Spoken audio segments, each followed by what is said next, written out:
What's up, superhero fans? Welcome back to Superhero Related, and in this video I want to talk about 5 superhero games you should get in 2024, 2025 and beyond. Now, there are a lot of superhero games coming out in the near future, and some of these don't have expected dates on them, but with the ones that do, I do want to talk about 5 of them that you definitely should get. If you haven't already, please make sure you hit that like button down below so the algorithm can push this video to all the superhero fans on this platform. So without further ado, let's jump into the video. So first on the list, we're going to start off with Marvel's Blade. Now, we all know that this game will be starring a Daywalker Blade who was half vampire and half human. This game was announced back in 2023 at the Game Awards, but fans were only able to see about 1 minute of trailer footage for this game. Marvel and Arcane Studios joined forces to make one of the potentially best video games in the future. They're joining forces to do a new chapter on Marvel's Blade story, and Marvel's Blade Vice President Bill Roseman says this is a perfect fit for the chapter and the character. Marvel's Blade gameplay will be set in Paris, a pretty lengthy distance from its original home in Detroit, along with the game being a mature single-player game being in third person, so fans can get a great view of Blade's super skilled swordsmanship and martial arts skills. This game will be an Xbox exclusive, and it will also drop on PC on the Xbox Game Pass. Now, we all do know that we have some bad news for this game, right? Insider Jeff Grubb announced and speculated that this game was a ways out and could potentially be coming out in 2027, and let's face facts, guys, Jeff Grubb is pretty much never wrong. But I am happy to see that we are getting to see Blade in action, developed by Deathloop and Dishonored Studios. Second on the list, we have none other than Marvel's Rival, a game that is set to release in 2025. When it was originally releasing, the game was only going to be a PC exclusive, but months later it was announced that this game will be coming to consoles like the PlayStation 5 and the Xbox Series S and X. This game will be a 6v6, starring some of your favorite superheroes like Spiderman, Black Panther, and even the Incredible Hulk. Some fans are honestly right now deeming this game the Overwatch killer. An open beta for the game will be releasing next month, and developers said that it will be 5 times bigger than the previous one, with this closed alpha testing game reaching out to other continents like Asia, North America, and Europe, which also means that they have this game playable for people in different countries with different dialogue for most of all languages around the world. This game will also provide a cross-play capability, so if you and your friends are on different brand consoles, you guys will be able to play as each other and even have team attacks depending on certain characters that you pick.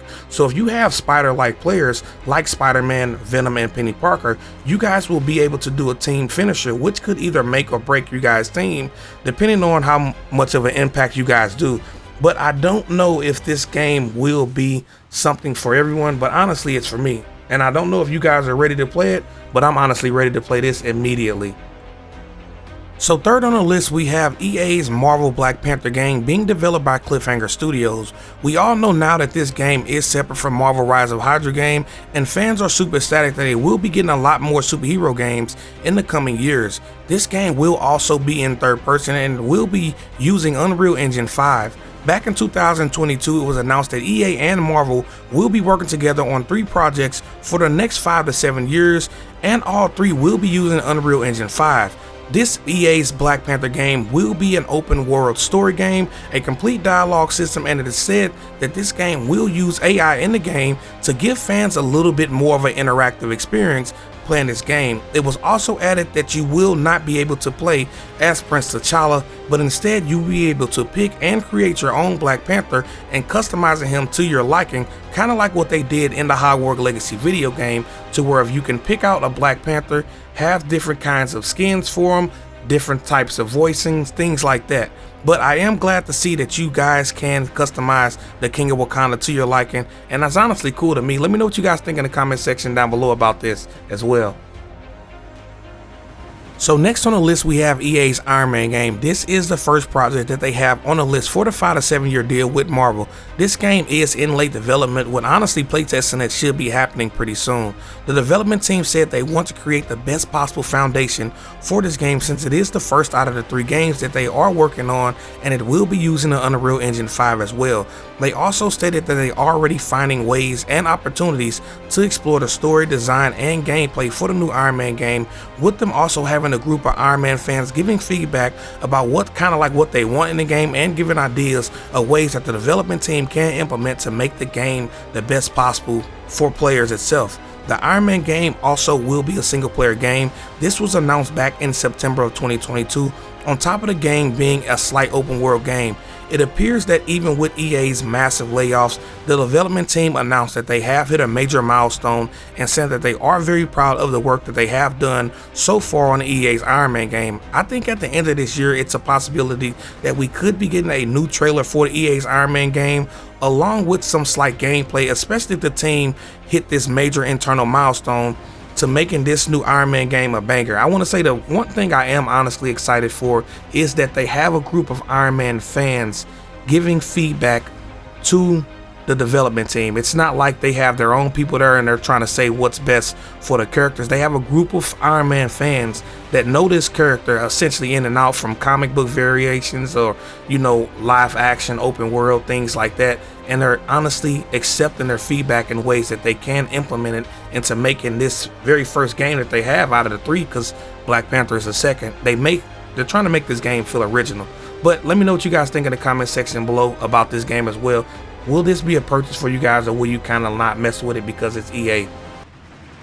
So I decided to save the best for last, and yes guys, I'm talking about Marvel 1943 Rise of Hydra. Now I know we have not seen a lot from this game yet. We've only seen trailers for the game, but what we do know about the game is that Amy Hemming is going to be the writer for this game, and you guys may recognize her from some of the work that she's done in the old Uncharted games, and Skydance will be the developers for this game. Now it's already kind of confirmed that this game will be a slight open world game, kind of like how they did in the Uncharted games and the Star Wars Jedi Survivor game. On top of this game, we'll also be using Unreal Engine 5.4 and will be releasing on PC, PlayStation 5, and the Xbox Series S and X.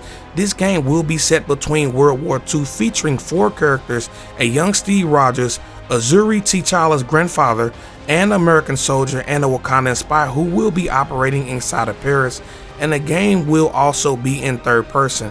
Now we have not seen any gameplay for this game, but honestly some of the cutscenes, they kind of look pretty cool. And out of all of the games, I want to say I'm more excited to play this game the most, because essentially from what it looks like, we will be able to play as 4 playable characters and even face off between a younger Captain America. Now, like I said, this game is set in World War II, so we would have to see if these guys even come to an agreement of what they're trying to do, because it looks like the younger Steve Rogers is thinking that he could be, you know, a spy working with Hydra essentially. So this battle, it honestly looks like it could be pretty epic. Let me know what you guys think down in the comment section below. If you guys did enjoy today's video, as always, please hit that like button down below. Consider subscribing to the channel if you are new, and thanks for tuning in to Superhero Related.